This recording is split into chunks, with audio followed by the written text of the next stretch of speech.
کہ میرا اور میری ماں کا جھگڑا کیا تھا. میرا اور میری ماں کا جھگڑا کیا تھا؟ کوئی جائیداد کا تھا؟ کوئی نہیں. معاملہ یہ تھا، وہ کہتی تھی تو میرے نبی کے خلاف کام کرتا ہے، وہ کہتی تھی تو میرے نبی کے خلاف کام کرتا ہے. میں کہتا تھا تمہارا نبی جھوٹا ہے، اس کفر سے نکلو، اسلام میں آ جاؤ. اور میری ماں نے اپنے اس نبی مرزا غلام قادیانی کے لیے اپنے بیٹے کی قربانی دی، اور ایسا شدید بائیکاٹ کیا کہ اس نے کہا شکل بھی نہیں دکھانی. Like us on Facebook. Contact us on WhatsApp.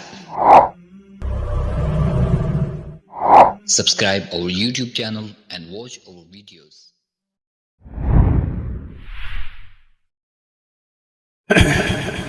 دو گزارشات کرنی ہیں، وقت بہت کم ہے. سب سے پہلے مجھے کہا گیا کہ اپنے قبول اسلام کا واقعہ سنا دیں. تو قبول اسلام کا واقعہ کچھ یوں ہے کہ 35 سے 40 سال قادیانیوں کا مرکز پاکستان کے اندر چناب نگر سابقہ ربوہ، وہاں گزرا. ابھی بھی والدین رشتہ دار خاندان وہیں ہے، رہائش پذیر ہے، اور ابھی بھی کچھ لوگ قادیانیت میں ہیں. الحمدللہ میرے 2 بھانجے مسلمان ہو چکے ہیں. جب میں قادیانی جماعت کی تعلیم و تربیت سے فارغ ہوا تو میں نے اپنے دل میں یہ عزم کیا، یہ عہد کیا کہ مجھے کسی نہ کسی ایک مسلمان کو ہر صورت قادیانی بنانا ہے. یہ اس لیے عزم کیا، عہد کیا کہ مجھے بچپن سے یہ بتایا گیا تھا چھوٹی عمر کے اندر کہ تمہارا زندگی میں آنے کا مقصد کھانا پینا پیسہ کمانا عیاشی کرنا نہیں ہے، بلکہ مقصد یہ ہے کہ کسی نہ کسی مسلمان کو قادیانی کرنا ہے. تو اس کا مطلب ہے سارے قادیانی یہ مقصد، یہ عہد لے کے گھر سے نکلتے ہیں، پھر وہ مسلمانوں سے دوستیاں لگاتے ہیں اور کوشش کرتے ہیں کہ ان کو قادیانی بنایا جائے. میں بھی یہ عزم لے کے گھر سے نکلا. میں نے ایک مسلمان کو دعوت دی، اس سے میری گفتگو چلی. اسے 4-5 دن کے لیے کہیں جانا پڑ گیا تو اس نے جاتے جاتے یہ کام کیا کہ اس نے مجھے بخاری شریف لا کر دی. اس نے کہا بھائی شمس الدین اس کا مطالعہ کریں، 4-5 دن کے بعد میں آتا ہوں. تو یہ بحث جہاں پہ ہم نے ختم کی ہے وہیں سے شروع کرتے ہیں. میں وہ گھر لے کے چلا گیا. میں نے اپنی جا کے بیوی سے کہا، میں نے کہا یار یہ بخاری شریف ہے، جب تم کہیں کام سے تھک جاؤ تو مجھے کہنا، میں تمہیں گھر میں کوئی 2-4 حدیثیں سنا دوں گا، اور جس دن تم کام کم ہو تو تم مجھے سنا دینا. یعنی گھر کے اندر ایک حدیث کا درس شروع ہو گیا. اور پڑھتے پڑھتے جب میں ایک حدیث مبارکہ پہ پہنچا جس کے اندر امام الانبیاء حضرت محمد مصطفیٰ صلی اللہ علیہ وآلہ وسلم فرماتے ہیں، قسم ہے اس ذات کی جس کے ہاتھ میں محمد رسول اللہ صلی اللہ علیہ وآلہ وسلم کی جان ہے، کہ ضرور تم میں عیسیٰ ابن مریم نازل ہوں گے. آپ لوگوں نے یہ حدیث سنی ہوگی، پڑھی ہوگی، اور تمام مسلمان کا یہ عقیدہ ہے مسلمانوں کا کہ قرب قیامت عیسیٰ علیہ السلام نزول فرمائیں گے. مگر چونکہ میں اس وقت قادیانی تھا، میرا عقیدہ یہ تھا کہ عیسیٰ علیہ السلام اب دوبارہ دنیا میں نہیں آ سکتے، وہ فوت ہو چکے ہیں، اور ان کی جگہ پر جو بندہ آیا ہے وہ مرزا غلام قادیانی ہے. مگر پریشان اس لیے ہوا حدیث پڑھ کے کہ امام الانبیاء قسم کھا کر یہ بات کہہ رہے ہیں. اور قسم کھانے کا انداز کیا ہے کہ قسم ہے اس ذات کی جس کے ہاتھ میں محمد صلی اللہ علیہ وآلہ وسلم کی جان ہے. تو چونکہ قادیانی کتب بھی میں نے پڑھی ہوئی تھی، مرزا غلام قادیانی نے اپنی کتاب کے اندر قسم کھا کے کہا کہ حق کی قسم عیسیٰ ابن مریم رسول اللہ فوت ہو گیا. یہ قادیانی کی قسم تھی جسے اس وقت میں اللہ کا نبی اور رسول مانتا تھا، نعوذ باللہ. اور ایک طرف امام الانبیاء کی قسم تھی. تو میں نے اسی وقت اپنے گھر والی سے کہا، میں نے کہا یار عجیب ماجرا ہے، امام الانبیاء قسم کھا کر کہہ رہے کہ عیسیٰ ابن مریم آئیں گے، اور جس کو ہم نے نبی مانا ہے وہ کہتا نہیں آئیں گے، وہ فوت ہو چکے ہیں. تو میں نے کہا لگتا ہے کسی گڑبڑ میں ہم پھنسے ہوئے ہیں، ہمیں اپنا سب سے پہلے عقیدہ درست کرنا چاہیے. اگر عقیدہ درست ہو گیا تو انشاءاللہ اللہ کے فضل سے اعمال بھی درست ہو جائیں گے. تو پھر میری ملاقات مولانا انیس شاہ صاحب سے ہوئی، قاری رفیق صاحب سے ہوئی، اور میری رہنمائی انہوں نے فرمائی، اور اللہ کے فضل سے اسی حدیث مبارکہ کے ذریعے اللہ نے مجھے اسلام کی دولت عطا فرما دی. اللہ نے مجھے یہ بات بتا دی کہ جو قسم مرزا غلام قادیانی اٹھا رہا ہے وہ جھوٹی ہے، اور جو قسم امام الانبیاء اٹھا رہے ہیں وہ سچی ہے. مگر یہاں پر میں یہ دیکھتا ہوں کہ میرے ساتھ یہ جو سلوک ہوا، یہ جو اللہ نے مجھے اسلام کی دولت دی، اس کے پیچھے بھی ایک بیک گراؤنڈ پہ سٹوری ہے. مختصر وقت میں آپ کو بتاتا ہوں. جب میں قادیانی تھا تو مجھے درود ابراہیمی سے بڑا عشق تھا. یہ جو نماز میں درود ابراہیم پڑھتے ہیں نا، اس سے مجھے بڑی محبت تھا. میں قادیانی، اور اس وقت آپ کے نزدیک میں کفر میں تھا، آج میرے نزدیک بھی وہ کفر ہے. مگر میں جا کر نماز میں سجدے کے اندر جا کر درود پاک پڑھنی شروع کر دیتا تھا، اور مجھے اتنا پتا ہے کہ اس درود کی برکت کی وجہ سے میری نماز عشاء کی گھنٹہ 1.5 گھنٹے کی ہوتی تھی۔ اور آج میں یہ بات بڑے وثوق سے کہتا ہوں کہ اللہ نے اس درود میں اتنی طاقت رکھی ہے، اتنی پاور رکھی ہے کہ پڑھتا میں کفر میں تھا، مگر اللہ نے مجھے اس کا انعام یہ دیا کہ اللہ نے مجھے اس کفر سے نکال کے اسلام میں داخل کر دیا۔ اللہ نے مجھے مرزا غلام قادیانی کی غلامی سے نکال کر نبی کریم صلی اللہ علیہ وآلہ وسلم کی غلامی عطا فرما دی۔ تو میرے بھائیو، آپ تو پہلے ہی مسلمان ہیں، تو اگر آپ اس درود کا ورد کریں، اس کا اہتمام کریں، تو کتنے سارے مسائل ہیں جو ہمارے حل ہو جائے۔ فلسطین کا مسئلہ ہے، درود پاک پڑھ کے ان کے لیے دعا کیجئے، اللہ تعالیٰ ہمارے مسلمانوں کی مدد فرمائے جہاں کہیں بھی ہیں۔ ایک واقعہ اور بیان کرنا تھا، مگر چونکہ مولانا انیس شاہ صاحب نے بائیکاٹ کی بات کی تو میں نے کہا میں مختصر آپ کو ایک چھوٹا سا اور واقعہ سنا دوں، ٹائم کم ہے مگر انشاءاللہ اپنے ٹائم میں اس بات کو کمپلیٹ کروں گا۔ میں گھر میں سب سے چھوٹا تھا، امی مجھ سے بہت پیار کرتی تھی، وہ کہتی تھی جب بھی شمس الدین میں نے بڑوں کی شادی کرنی تو ساری زندگی تیرے ساتھ گزارنی ہے، مگر حالات ایسے بن گئے، میں نے قادیانیت چھوڑ دی، انہوں نے کہا تیرا میرے راستے جدا ہو گئے، اب میں تیرے ساتھ نہیں رہ سکتی کیونکہ تو ہمیں چھوڑ کے چلا گیا۔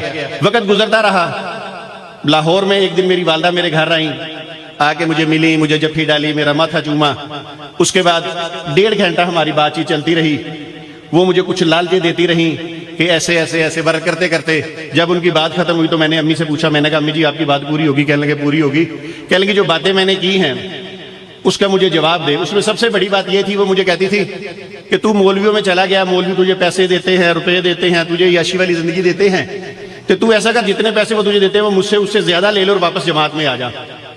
تو میں نے ان سے کہا، میں نے کہا آپ کی ایک بات کا جواب دے دوں، میں نے کہا اسلام کے اندر سودے بازی نہیں کی جا سکتی دین سے۔ بہرحال وقت گزر گیا، وہ پھر چلے گی چلام نگر، اب وہ واپس اگلے سال پھر آئیں اسی طرح مجھے ملی، مجھے گلے لگایا، میرا ماتھا چوما، پھر کچھ باتیں کی، اب پیچھے سے ان کی ذہن سازی کی گئی تھی۔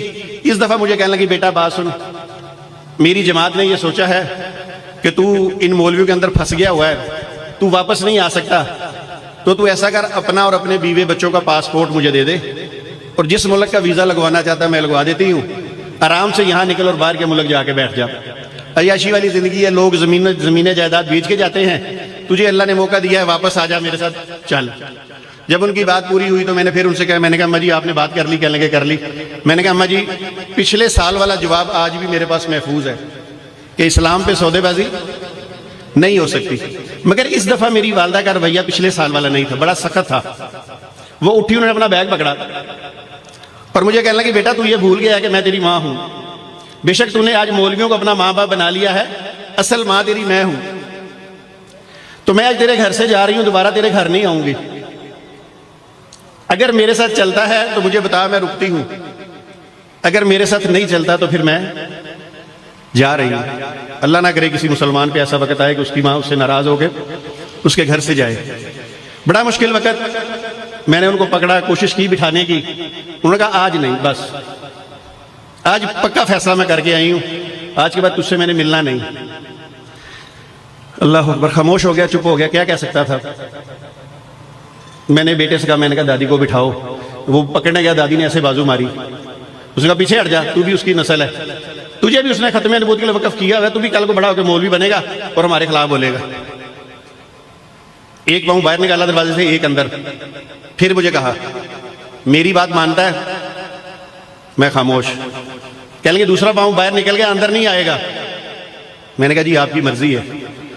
وہ گھر سے نکلی، لاہور باجی کی طرف آ گئی، 2-4 دن بڑا دل پریشان رہا، وقت گزر گیا، تیسرے سال میرے گھر آ گئے، پھر وہ باجی کی طرف آ گئی، میرے گھر نہ آئی، مجھے وہاں بلایا، وہاں خاندان کے لوگ اکٹھے کیے، میں چلا گیا، میں نے جا کے اس طرح کی والدہ کو جفی ڈالی، مگر اس دفعہ میری والدہ کے ہاتھ ایسے بالکل سیدھے تھے، مجھے پتا چل گیا امی بڑی سخت ناراض ہے، خیر ہی ہوگی، مگر اچانک سما بدلا، جب انہوں نے بات کی تو اللہ کی قسم میں سوچ بھی نہیں سکتا تھا کہ وہ ماں جو مجھ سے اتنا پیار کرنے والی ہے، وہ ماں جس سے میں اتنا پیار کرنے والا ہوں، وہ مجھے یہ لفظ کہہ سکتی ہے۔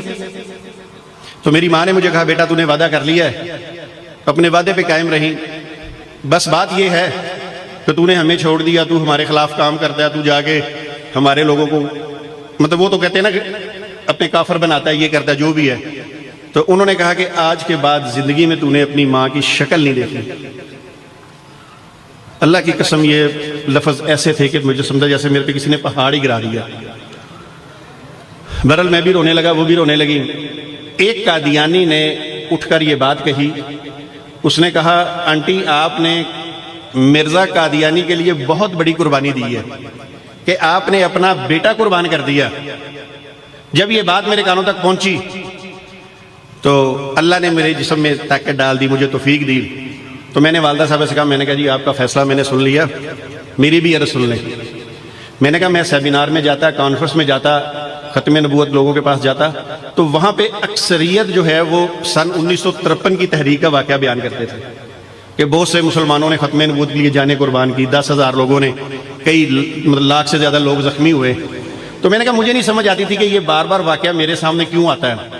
آج میں سمجھا ہوں کہ اللہ میاں مجھے تیار کر رہے تھے کہ شمس الدین تیرے ساتھ بھی جب واقعہ آئے تو کمزور نہ پڑ جائیں, اس لیے بار بار اللہ مجھے یہ واقعہ سناتے تھے میری مضبوطی کرنے کے لیے. اور آج میں سمجھتا ہوں وہ وقت آ گیا ہے.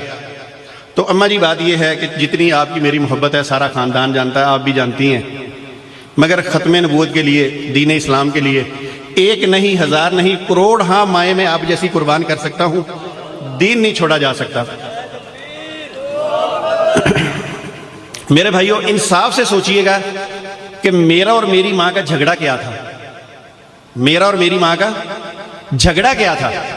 کوئی جائیداد کا تھا؟ کوئی نہیں. معاملہ یہ تھا, وہ کہتی تھی تو میرے نبی کے خلاف کام کرتا ہے, وہ کہتی تھی تو میرے نبی کے خلاف کام کرتا ہے. میں کہتا تھا تمہارا نبی جھوٹا ہے, اس کفر سے نکلو, اسلام میں آ جاؤ. اور میری ماں نے اپنے اس نبی مرزا غلام قادیانی کے لیے اپنے بیٹے کی قربانی دی, اور ایسا شدید بائیکاٹ کیا کہ اس نے کہا شکل بھی نہیں دکھانی. تو میرے بھائیو اگر قادیانی مرزا غلام قادیانی کے لیے اس قدر سخت بائیکاٹ کر سکتے ہیں تو کیا ہم رسول اللہ صلی اللہ علیہ وآلہ وسلم کے لیے قادیانیوں سے بائیکاٹ نہیں کر سکتے؟ ہم اس سے کمزور بائیکاٹ کریں گے کہ سخت کریں گے؟